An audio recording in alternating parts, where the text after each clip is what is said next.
스웨덴, 북유럽의 차가운 공기 속에 자리한 이 나라는 고요함과 질서가 마치 숨쉬듯 자연스러운 삶의 방식이 된 곳입니다. 인구는 1000만 명 남짓으로 한국에 비하면 훨씬 적지만 세계에서 손꼽히는 수준의 억만장자를 보유한 나라이기도 하죠. 삶의 수준이 워낙 높다 보니 외부 사람들은 자연스럽게 이런 질문을 던지게 됩니다. 어떻게 이곳 사람들은 부유하면서도 이렇게 평온하게 살아갈 수 있을까? 하지만 스웨덴은 단순히 잘 사는 나라로만 설명되지는 않습니다. 이곳은 깨끗함의 수준이 극단에 이르러 오히려 쓰레기를 외국에서 수입해야 할 정도인 나라입니다. 동시에 뚜껑을 여는 순간 누구든 숨을 멈추게 만든다는 세상에서 가장 냄새 강한 발효 생선이 존재하는 곳이기도 하죠. 차갑고 정돈된 겉모습 뒤에는 이렇게 낯설고 흥미롭고 때로는 모순적으로 느껴지는 이야기들이 겹겹이 숨어 있습니다. 그래서 스웨덴은 알면 알수록 쉽게 단정할 수 없는 나라로 남습니다. 지도를 처음 펼쳐보면 스웨덴은 인구 규모 면에서 그다지 눈에 띄는 나라처럼 보이지 않을지도 모릅니다. 국토 면적은 약 45만 km로 한국의 4배가 넘지만 인구는 고작 1060만 명 정도로 한국의 5분의 1에도 미치지 않습니다. 그런데 바로 이 자금이 오히려 전 세계를 놀라게 하는 역설을 만들어냅니다. 인구는 적지만 스웨덴에는 무려 43명의 달러 억만장자가 존재하며 이는 인구 100만 명당 약 4명에 해당하는 수치로 미국의 2배에 이릅니다. 이 사실은 스웨덴의 영향력이 결코 인구 규모에 비례하지 않는다는 점을 분명하게 보여줍니다. 그 힘의 근원은 숫자가 아니라 삶의 질과 사회 시스템, 그리고 지속 가능한 가치를 만들어내는 방식에 있습니다. 다시 말해, 스웨덴은 사람 수는 적을지 몰라도 그들이 만들어내는 목소리와 흔적은 국경을 넘어 전 세계로 퍼져나가는 나라라고 할 수 있습니다. 만약 창의성이 단순한 강점이 아니라 나라의 DNA 그 자체인 국가를 꼽아야 한다면 그 답은 아마 스웨덴일 것입니다. 전 세계를 놀라게 하는 것은 국토의 크기나 인구수가 아닙니다. 고작 1000만 명 남짓한 사람들이 어떻게 수십억 인구의 일상에 조용히 스며들어 현대의 삶을 바꿔놓았는가. 바로 그 방식이 놀라운 것이죠. 스웨덴의 발명은 한순간 눈길을 끄는 화려함을 목표로 하지 않습니다. 대신 너무도 자연스럽게 일상 속에 녹아들어 우리가 매일 사용하면서도 그 시작을 잊게 만드는 것들입니다. 잠시 생각해보세요. 이어폰을 켜고 몇 초 만에 무선으로 연결되는 순간 그 뒤에는 스웨덴에서 탄생한 블루투스 기술이 있습니다. 단순하고 실용적인 집에 들어섰을 때 느껴지는 편안함은 이케아의 철학일지도 모릅니다. 공부할 때, 일할 때, 혹은 쉬는 순간에 흐르는 음악은 스포티파이를 통해 흘러나오고 거리 위에서는 안전의 상징이라 불리는 볼보 차량이 조용히 달립니다. 여기에 H&M의 패션과 마인크래프트가 만들어낸 끝없는 상상의 세계까지 스웨덴은 세대와 국경을 넘어 사람들을 연결하고 있습니다. 하지만 어쩌면 가장 위대한 발명은 가장 눈에 띄지 않는 것일지도 모릅니다. 자동차의 3점식 안전벨트, 작고 단순한 이 발명은 수백만 명의 생명을 구했습니다. 더 놀라운 사실은 스웨덴이 이 기술을 독점하지 않고 전 세계에 공유했다는 점입니다. 바로 그 선택 속에 이 북유럽 국가의 핵심 정신이 담겨 있습니다. 스웨덴에서의 창의성은 남보다 앞서기 위한 것이 아니라 모두의 삶을 더 안전하고 더 나은 방향으로 이끄는 데 존재합니다. 만약 창의성이 스웨덴의 두뇌라면 자연은 이 나라를 살아있게 만드는 거대한 패라고 할 수 있습니다. 이곳에 처음 발을 디디는 순간 사람들의 걸음을 멈추게 만드는 것은 화려한 건축물도 바쁜 사람들의 모습도 아닙니다. 피부로 느껴질 만큼 맑고 깨끗한 공기, 바로 그 공기 자체입니다. 스웨덴은 국토의 69%가 숲으로 덮여 있으며 전체 산림 면적은 약 28만 km에 달합니다. 이는 한국의 산림 면적보다 거의 3배에 가까운 규모입니다. 어디를 가든 소나무와 자작나무가 이어지고 끝이 보이지 않는 숲길 앞에서 사람은 자연스럽게 작아지고 마음은 차분해집니다. 숲만 있는 것도 아닙니다. 스웨덴은 말 그대로 물의 나라이기도 합니다. 국토의 9% 이상이 호수와 강으로 이루어져 있어 조금만 이동해도 북유럽의 하늘을 고요히 비추는 수면을 마주하게 됩니다. 관광지를 위해 인위적으로 다듬어진 풍경과는 달리 스웨덴의 자연은 매우 솔직하고 원형에 가깝습니다. 마치 인간의 손길을 굳이 필요로 하지 않는 듯 자신만의 호흡으로 존재하고 있는 느낌을 줍니다. 그래서 스웨덴 사람들은 이렇게 말하곤 합니다. 스웨덴에서는 그냥 숨만 쉬어도 건강해지는 것 같아요. 이 말은 결코 과장이 아닙니다. 맑은 공기, 낮은 소음, 일상 속에 자연이 스며든 환경, 이 모든 것이 어우러져 청정함으로 유명한 한국의 제주도에서 온 사람조차도 여긴 좀 다르다고 느끼게 만듭니다. 이곳에서 자연은 주말에 찾아가는 장소가 아니라 매일의 삶 그 자체입니다. 자연이 사람의 걸음을 느리게 만든다면 스웨덴의 디지털한 일상은 이 사회를 미래로 힘차게 끌어당깁니다. 유럽연합의 일원이지만 스웨덴은 유로화를 사용하지 않고 여전히 별표 크로나, SEK, 별표를 고수하고 있습니다. 하지만 중요한 건 어떤 화폐를 쓰느냐가 아니라 현금이 일상에서 거의 사라졌다는 사실입니다. 스웨덴에서 지갑을 열어 지폐를 꺼내는 일은 이제 보기 드문 장면이 되었습니다. 아침에 마시는 커피 한 잔, 지하철표, 점심 식사, 심지어 동네 가게에서의 작은 구매까지 모든 결제가 카드나 모바일로 몇 초 만에 끝납니다. 현금 받지 않습니다. 라는 안내문을 내건 카페도 낯설지 않고 현지인에게는 지극히 자연스러운 풍경이죠. 전자결제가 이미 일상화된 한국과 비교해도 스웨덴은 한 발 더 나아가 현금을 선택지가 아닌 과거로 만들어버렸습니다. 이처럼 철저한 디지털화는 사람과 사회가 만나는 방식까지 바꾸어 놓았습니다. 거래는 더 빠르고 더 투명하며 더 안전해졌습니다. 두꺼운 지갑도 거스름 돈이나 위조 지폐에 대한 걱정도 필요 없습니다. 모든 것이 카드 한 장 혹은 스마트폰 하나로 정리됩니다. 그래서일까요? 스웨덴은 종종 별표 세계에서 가장 완성도 높은 무현금 사회, 별표로 불립니다. 이곳에서는 미래가 더 이상 먼 이야기가 아니라 이미 매일의 삶이 되어 있습니다. 현대적이고 부유하며 규율이 잘 잡힌 사회로 보이는 스웨덴의 이면에는 법으로 정해진 것은 아니지만 세대를 거쳐 조용히 전해 내려오는 아주 독특한 삶의 철학이 존재합니다. 스웨덴 사람들은 이를 자신이 남보다 낫다고 생각하지 말라는 태도로 표현합니다. 얼핏 들으면 단순하고 어쩌면 조금 부정적으로 느껴질 수도 있지만 바로 이 생각이야말로 스웨덴 사회에서 사람들이 사고하고 행동하며 함께 살아가는 방식을 떠받치는 보이지 않는 토대가 되어 왔습니다. 스웨덴에서는 자신을 과시하거나 남보다 앞서 있음을 드러내려 하거나 누군가 위에 서려는 태도가 자연스럽게 경계됩니다. 대신 사람들은 겸손함을 배우고 공동체를 존중하며 상대와 자신을 같은 높이에 두는 법을 익혀갑니다. 그 결과 이 사회는 비교적 평등하고 경쟁은 덜 날카로우며 전체적으로 훨씬 부드러운 분위기를 띠게 되었습니다. 말 한마디에서도 이기려 들기보다는 굳이 자신을 증명하지 않고 듣고 멈추고 선을 지키는 선택을 합니다. 이런 정신은 일상 속에서도 분명히 드러납니다. 줄을 설 때의 차분함, 끼어들지 않는 태도, 상대에게 감정을 강요하지 않는 낮고 절제된 말투까지. 직장에서도 개인의 성과보다 협업과 균형이 더 중요하게 여겨집니다. 그래서인지 많은 한국 사람들이 처음 스웨덴을 접했을 때 이곳을 두고 이렇게 말하곤 합니다. 차갑게 느껴지지만 동시에 편안하다고. 말수가 적어서 냉정해 보이지만 누구도 당신을 평가하거나 눈에 띄라고 압박하지 않기 때문입니다. 바로 이 조용한 삶의 철학이 스웨덴을 안정적이고 조화로운 사회로 만들었습니다. 이곳에서는 남보다 앞서기 위해 애쓸 필요가 없습니다. 그저 자기 자리에서 가장 성실하고 존중받을 만한 모습으로 살아가는 것, 그것이면 충분합니다. 많은 외국인들, 특히 한국처럼 비교적 소통이 활발한 문화권에서 온 사람들에게 스웨덴의 침묵은 꽤 큰 문화적 충격으로 다가옵니다. 처음 지하철에 내려서는 순간, 적지 않은 사람들이 순간적으로 놀라거나 괜히 긴장하게 됩니다. 객차 전체가 거의 완벽한 정적에 잠겨 있기 때문이죠. 웅성거리는 대화도 없고 전화 통화 소리도 들리지 않으며 웃음소리조차 좀처럼 찾아보기 어렵습니다. 사람들은 서로 거리를 유지한 채 휴대폰을 바라보거나 그저 조용히 자기 생각에 잠겨 앉아 있습니다. 이 침묵은 공공장소에만 머물지 않습니다. 직장과 일상의 영역까지 자연스럽게 이어집니다. 회의 자리에서도 스웨덴 사람들은 꽤 오랜 시간 말을 하지 않을 수 있는데 이는 의견이 없어서가 아니라 말하기 전에 충분히 생각하는 과정이기 때문입니다. 잘 지내세요? 오늘 어때요? 같은 가벼운 인사말을 건네지 않는 것도 전혀 이상한 일이 아닙니다.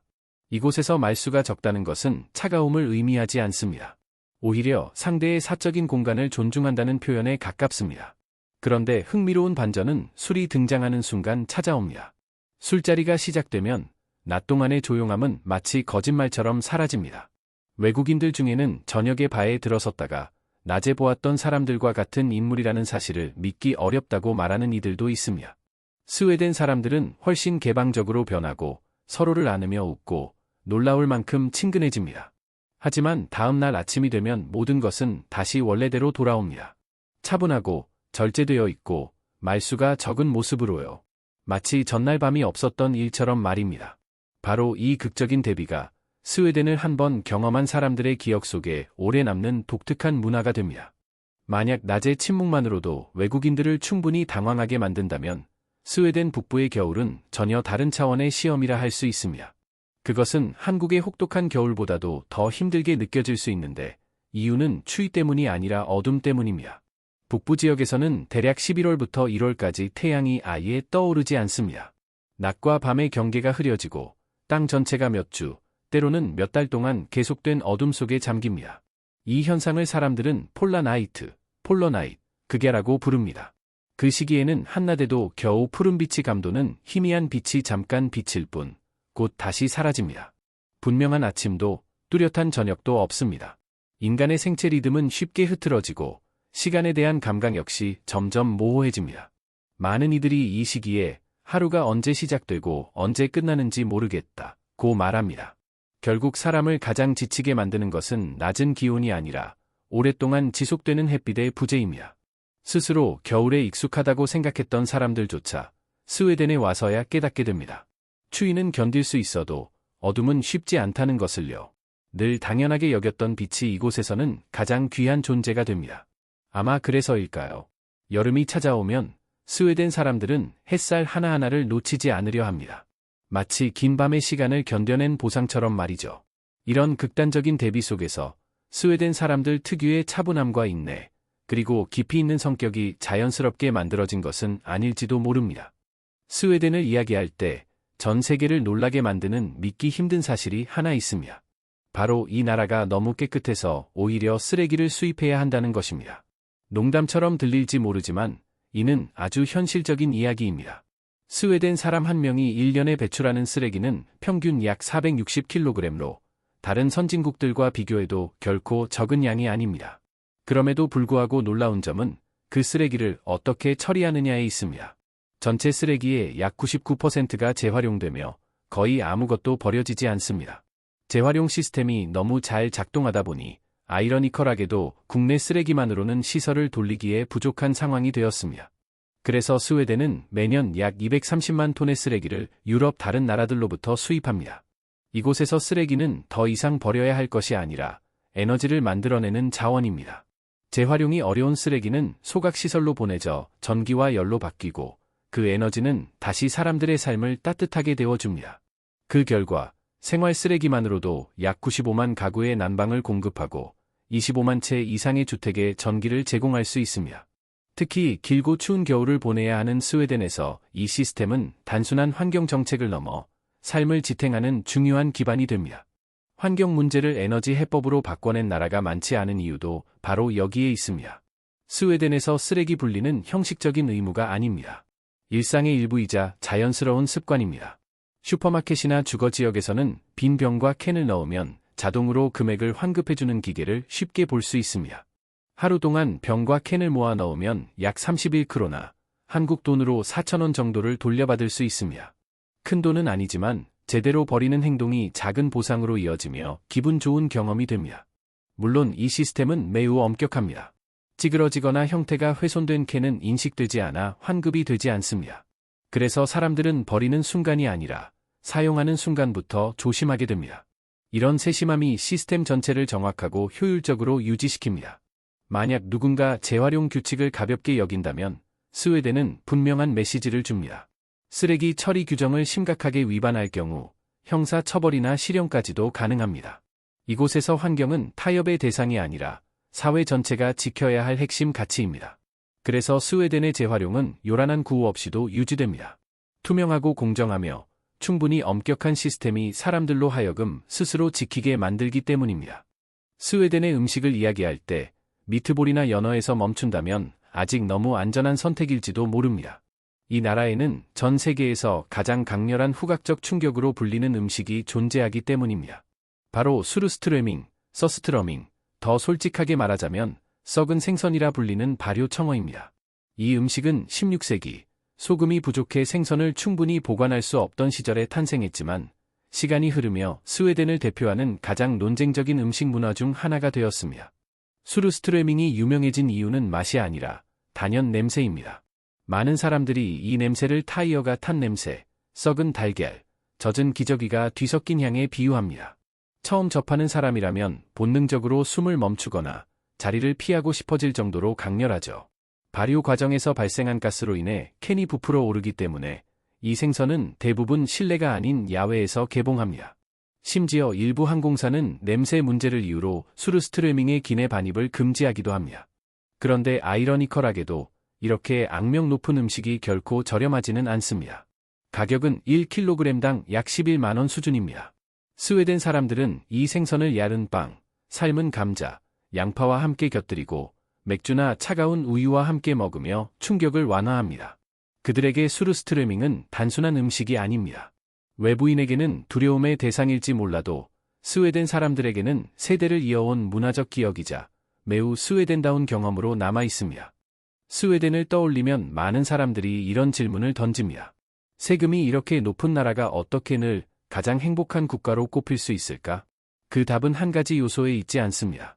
스웨덴에서는 국가와 시민이 책임을 함께 나누고 그 대가로 오랜 안심과 안정을 선택합니다. 먼저 소득부터 살펴보면 스웨덴의 시간당 최저임금은 세후 기준으로 약 16,000원 수준입니다. 무리하게 일하지 않아도 생활을 유지할 수 있는 현실적인 기준이죠. 높은 세금의 반대편에는 거의 완전한 복지 시스템이 자리합니다.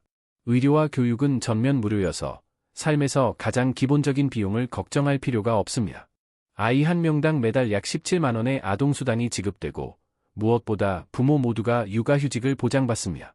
아이 돌봄이 여성의 몫이라는 고정관념 대신 가족 전체의 책임으로 존중받는 문화가 자연스럽게 자리 잡았습니다. 여기에 더해 일부 지역에서는 하루 6시간 근무가 시행되어 일과 삶의 균형을 지킬 수 있습니다.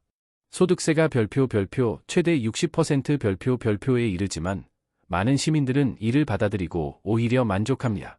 자신이 낸 세금이 공공서비스와 사회안전, 그리고 공동체의 안녕으로 돌아오는 것을 분명히 체감하기 때문입니다. 스웨덴에서의 행복은 돈을 더 쥐는 데서 오지 않습니다. 아무도 뒤처지지 않는 사회에서 살아간다는 확신, 그 마음의 안정이 곧 행복입니다. 깨끗함과 질서, 그리고 세련된 분위기로 잘 알려진 스웨덴 한가운데에는 여행자들의 호기심을 자극하면서도 어딘가 살짝 몸이 움츠러들게 만드는 장소가 존재합니다. 바로 남부 도시 말메에 위치한 별표 디스거스팅 푸드 뮤지엄, 별표입니다. 이름에서부터 알 수 있듯이 이곳은 전 세계에서 가장 충격적이라고 여겨지는 음식들을 모아 전시하는 공간입니다. 약 400평방미터 규모의 이 박물관은 크지 않지만 한번 들어서면 쉽게 잊기 힘든 경험을 선사합니다. 내부에는 35개국에서 온 약 80가지 음식이 전시되어 있는데 각각이 서로 다른 음식 문화의 충격을 대표합니다. 보기만 해도 고개를 돌리고 싶어지는 음식이 있는가 하면 냄새 때문에 숨을 고르게 되는 음식도 있고 평범해 보이지만 외국인들에게는 큰 문화적 낯설음을 안겨주는 음식도 있습니다. 이곳에서는 맛있다거나 맛없다는 기준이 크게 중요하지 않습니다. 대신 이런 질문이 남습니다. 사람들은 왜 어떤 음식을 두려워하게 될까? 이 박물관의 진짜 도전은 전시에만 그치지 않습니다. 심리적 한계를 넘고 싶은 이들을 위한 시식 공간도 마련되어 있기 때문입니다.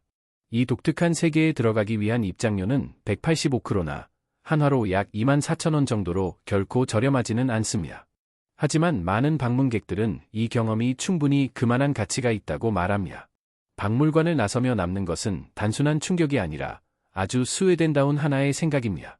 내가 두려워하는 것이 누군가에게는 지극히 일상적인 문화일 수도 있다는 사실 말이죠.